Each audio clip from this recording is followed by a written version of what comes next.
நமது தென்காசி மாவட்டம் ஆலங்குளத்தில் நாடார் சமுதாய இளைஞர் பெருமக்கள் இளைஞர்களாக ஒன்று திரண்டு அவர்களாக ஒரு இது போன்ற 1000 ஜெர்சியை இளைஞர் பெருமக்களுக்கு கொடுத்து பெருந்தலைவர் அப்பச்சி ஐயா காமராஜர் அவர்களின் பிறந்தநாள் விழாவை சிறப்பிக்க இருக்கிறார்கள்.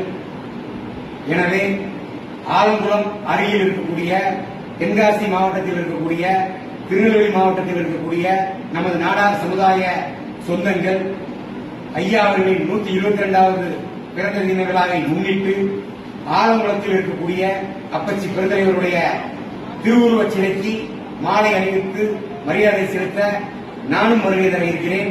அது மட்டுமல்லாமல் அனைத்து அரசியல் கட்சி தலைவர்களும் அனைத்து சமுதாய தலைவர்களுமே பெருந்திரளாக வர இருக்கிறார்கள். நாடார் சமுதாயத்தின் சார்பாக